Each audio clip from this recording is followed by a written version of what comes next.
Assalamualaikum warahmatullahi wabarakatuh. Matur nuwun Pak Sinten niki yang menjadi pemateri. Harun. Oh nggih Pak Harun. Kegiatan semacam ini sangat bagus sekali Pak, dan sudah saya inginkan sejak lama sekali. Alhamdulillah saat ini terwujud.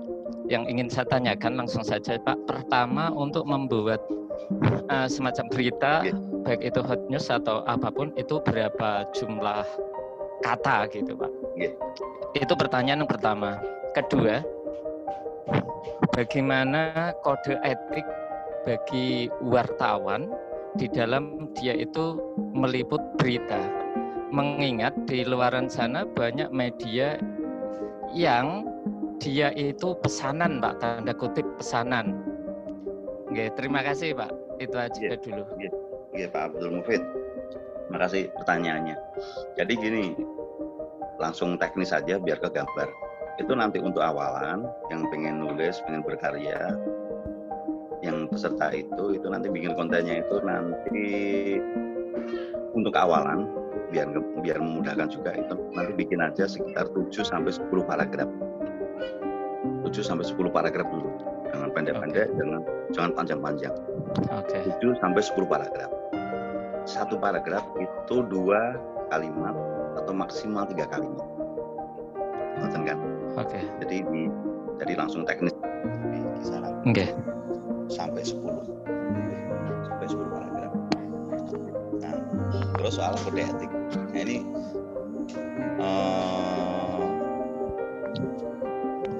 untuk wartawan-wartawan khusus ini ya, ini saya sebut wartawan khusus ini. Ini kan saya nggak ngerekrut dari awal, saya nggak tahu rekam jejaknya dan sebagainya. Jadi saya main aman aja. Nanti pemberitaannya nggak usah masuk di ranah politik dan ranah pengawasan. Jadi gini, media itu kan punya 3 fungsi besar ya. Satu, memberi informasi, kedua sebagai pengawas, yang ketiga sebagai memberi edukasi. Nah, kita main di 2 ranah aja, ranah informasi sama ranah edukasi. Di bidang politik, seputar pilkada, seputar pilpres dan sebagainya, itu nggak usah masuk dulu, nggak usah nulis berita itu dulu.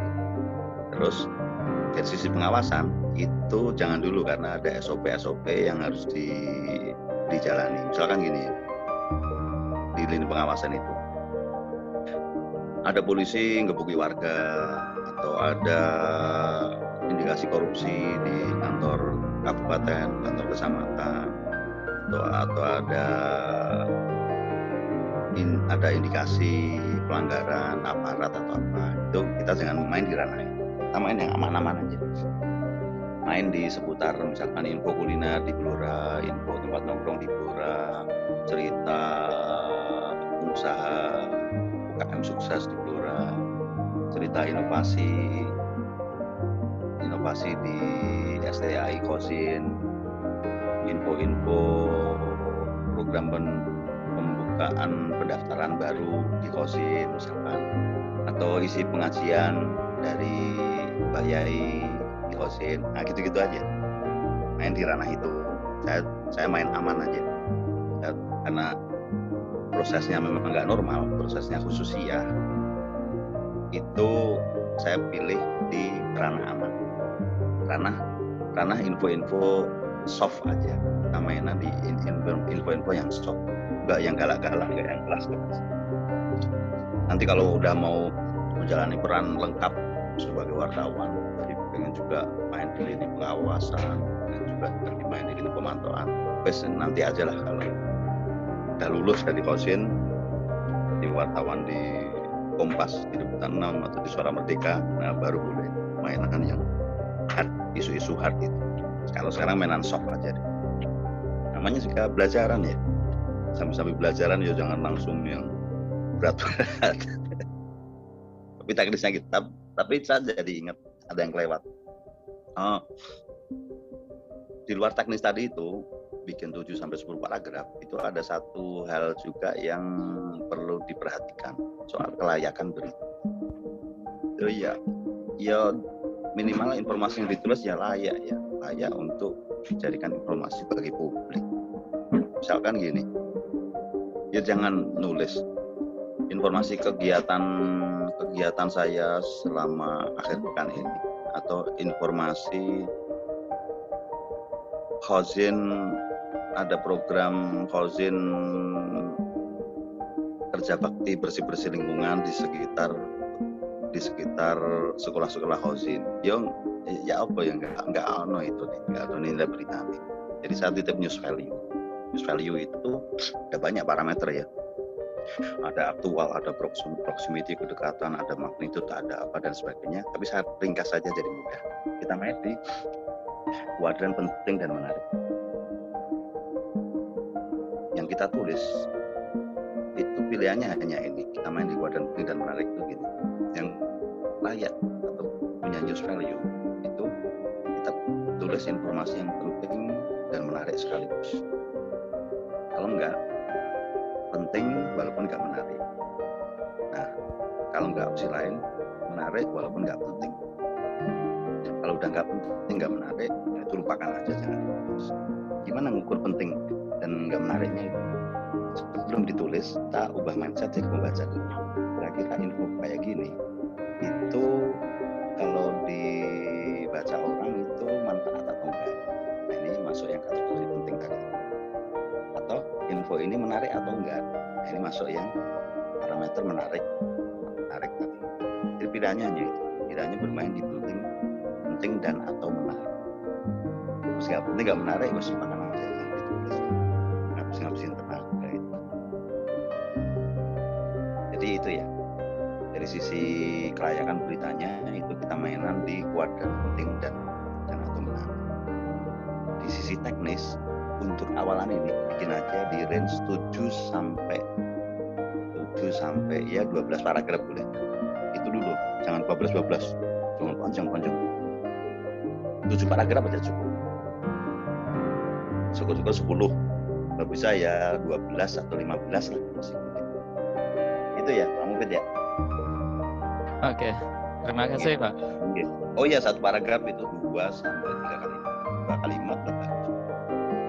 Boleh kalau pendek-pendek sampai 3 kalimat. Jangan lebih dari 3 kalimat. Paragraf.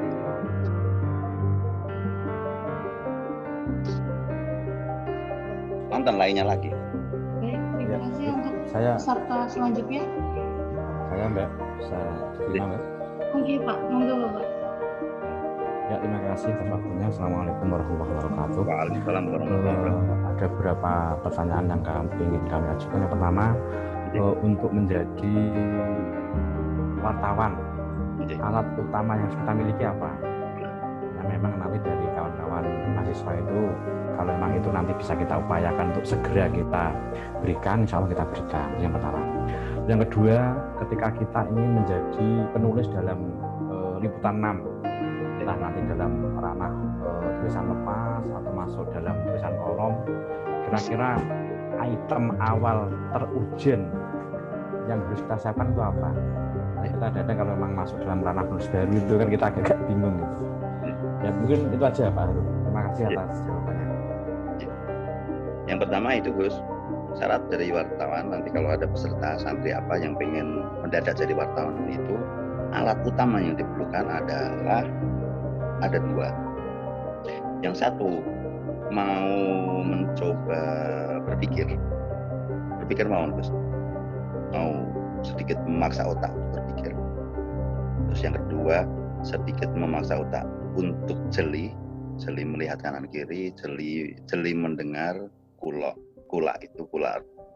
rungon itu, sama apa namanya, ya pokoknya peka.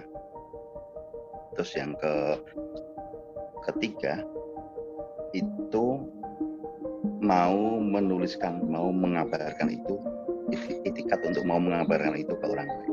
Sampun itu aja Gus syaratnya. Yang lain teknis itu pakai nanti dikirim WA aja, dikirim WA saja bisa. Jadi artinya program ini nggak nuntut biaya apa. Yang penting mau ini aja, mau jeli dan mau berpikir, pun itu aja. Nah kalau soal tulisan jadi penulis itu nanti misalkan siapa yang mau jadi penulis, entah kalau di liputan6.com itu ada dulu kolom opini itu, tapi sekarang belum ada yang garap. Jadi sementara itu kayaknya sekarang belum ini. Coba nanti saya update lagi kalau misalkan itu udah mulai diaktifkan. Tapi di luar liputan6.com itu banyak platform-platform lain juga itu yang menyediakan ruang untuk tulisan-tulisan opini, tulisan-tulisan yang bukan berita. Tulisan kan ada dua macam ya, ada yang berita seperti yang udah kita bahas tadi itu, yang kedua kan tulisan opini. Ini itu ada beberapa, nanti saya update juga. Seperti misalkan platformnya Jarum itu punya platform namanya opini.id, itu kayaknya dia sediakan juga ruang untuk penulis-penulis yang ingin mengeksiskan tulisannya itu.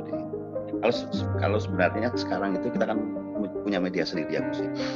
Apakah itu akun di sosial media kita, tapi kan itu jangkauannya masih terbatas gitu. Kalau kontennya tulisannya nggak luar biasa, juga exposure-nya nggak luar biasa juga. Tapi kalau kita numpang nitip kayak di media-media mainstream itu, satu, brand mereka udah kuat, yang kedua kan infrastruktur mereka udah lebih kuat kan. Tapi nanti saya update kalau misalkan ada info terkait ada media-media mainstream yang menyediakan ruang untuk itu. Tapi di luar itu nanti kalau di Liputan 6 nanti kita lihat kalau misalkan udah mulai jalan, kalau enggak nanti gimana caranya kita ngakali. Tapi yang lebih menarik itu saya ingin memberi penekanan di bagian syarat atau peralatan tadi itu, siapa yang terlibat itu yang penting lebih ke syarat human-nya, lebih ke syarat si bersangkutan itu mau jeli dan mau berpikir lebih ya. Karena menulis itu dari yang saya alami itu bukan hanya sekedar membuat tulisan, tapi menulis itu adalah melatih otak kita untuk berpikir lebih sistematis. Bagus. Terima kasih, siap. Jadi nggak ada alat khusus, nggak ada. Ya, buktinya smartphone aja, buat ngirim laporannya via WA, nanti dikirim aja via WA.